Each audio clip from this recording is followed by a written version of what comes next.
Assalamualaikum warahmatullahi wabarakatuh. Saya Cantika Rizky Febiola, NIM 19032116. Di sini akan menjelaskan mengenai metabolisme glutathione. Sebelumnya kita harus tahu apa itu glutathione.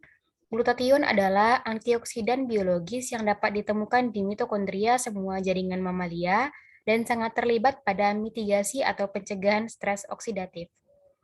Glutathione merupakan tripeptida intraseluler berbentuk gamma levo yang terdiri atas glutamil, sistenil, dan glisina.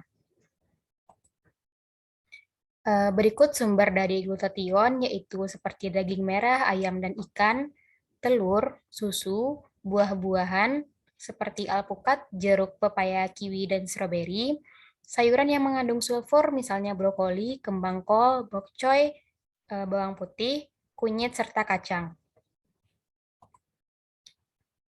Kenapa glutathione penting bagi tubuh? Glutathione memiliki dua fungsi utama, yaitu yang pertama sebagai pelindung dari kerusakan oksidatif yang disebabkan oleh reaktif oksigen spesies atau ROS, dan sebagai sinyal untuk membentuk limfosit T untuk pertahanan. Selain itu juga mencegah kerusakan sel, mengatasi penyakit Parkinson, mengurangi ADHD dan kerusakan otak anak autis, mengoptimalkan insulin dalam tubuh. Kemudian juga berikut bisa rekan-rekan lihat fungsi glutathione pada setiap bagian tubuh, baik itu pada mata, kulit dan kecantikan, sistem reproduksi, sistem imunitas, dan jantung, serta darah. Lanjut saja saya itu tentang bagaimana sintesis dari glutathione. Glutathione disintesis secara intraseluler melalui dua langkah.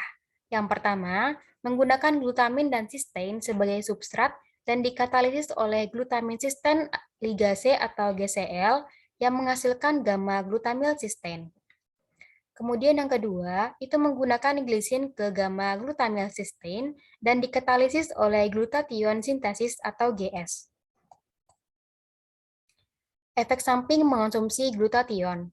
Seperti yang sudah kita ketahui tadi bahwa glutathione dapat berasal dari sayur-sayuran, buah-buahan, ayam, dan ikan, serta lainnya. Namun, jika seseorang kekurangan glutathione, maka akan mengonsumsi obat. Sama dengan obat pada umumnya, glutathione juga memiliki efek samping diantaranya mual, muntah, penyakit lambung, kerusakan hati jika digunakan berlebihan, alergi, serta gangguan tidur. Umumnya, mengonsumsi glutathione secara oral yaitu sekitar 50 hingga 600 mg per hari. Namun, jika glutathione digunakan dalam terapi, maka dosis yang diberikan dapat berbeda. Nah, yang terakhir itu apa hubungan antara glutathione dengan coronavirus? Nah, bisa rekan-rekan lihat itu di sini ada dua tipe pneumosit. Yang pertama itu pneumosit tipe pertama yang merupakan lapisan tipis yang menyebar dan menutupi lebih dari 90% daerah permukaan.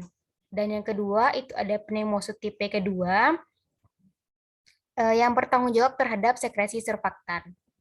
Surfaktan ini berfungsi untuk mengurangi tegangan permukaan, resistensi saat inspirasi, serta mencegah terjadinya kolaps alveolus. Apa yang terjadi jika kolaps alveolus? Kolaps alveolus ini merupakan kondisi ketika kantung udara kecil atau alveoli di dalam paru-paru kempes atau terisi dengan cairan alveolar.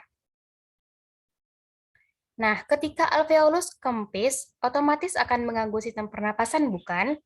Nah, pertukaran oksigen dan karbon dioksida tidak terjadi. Karena itulah virus corona ini dapat menyerang sel alveolar. Dari gambar ini, kita dapat melihat bahwa coronavirus itu berikatan dengan reseptor AC2 yang kemudian menyebabkan penurunan NRF2 yang pada akhirnya mengarah pada penghambatan glutathione.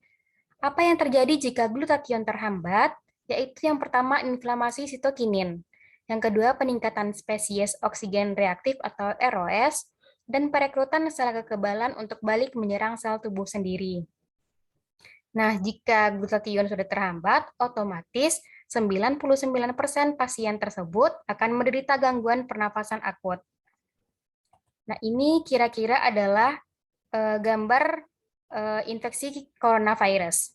Yang pertama itu akan merangsang respon inflamasi tak terkontrol yang menyebabkan konsumsi ROS membludak. Sehingga akan terdapat dua kemungkinan yang terjadi, yaitu yang pertama, yang ini merupakan konsentrasi glutathione yang tinggi dan ini adalah konsentrasi glutathione yang rendah. Apabila konsentrasi glutathione tinggi, maka ROS akan dinetralisasi sehingga pasien bisa sembuh. Sedangkan jika konsentrasi glutathione itu rendah, akan terdapat dua kemungkinan lagi, yaitu yang pertama sembuh dan yang kedua meninggal. Jadi kesimpulannya, glutathione sangat berperan dalam mencegah peradangan akibat virus corona. Bila kondisinya rendah, itu akan membahayakan.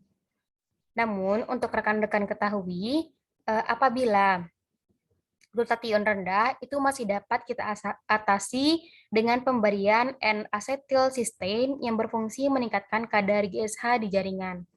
Mungkin sekian yang dapat saya sampaikan, lebih dan kurangnya mohon maaf. Wassalamualaikum warahmatullahi wabarakatuh.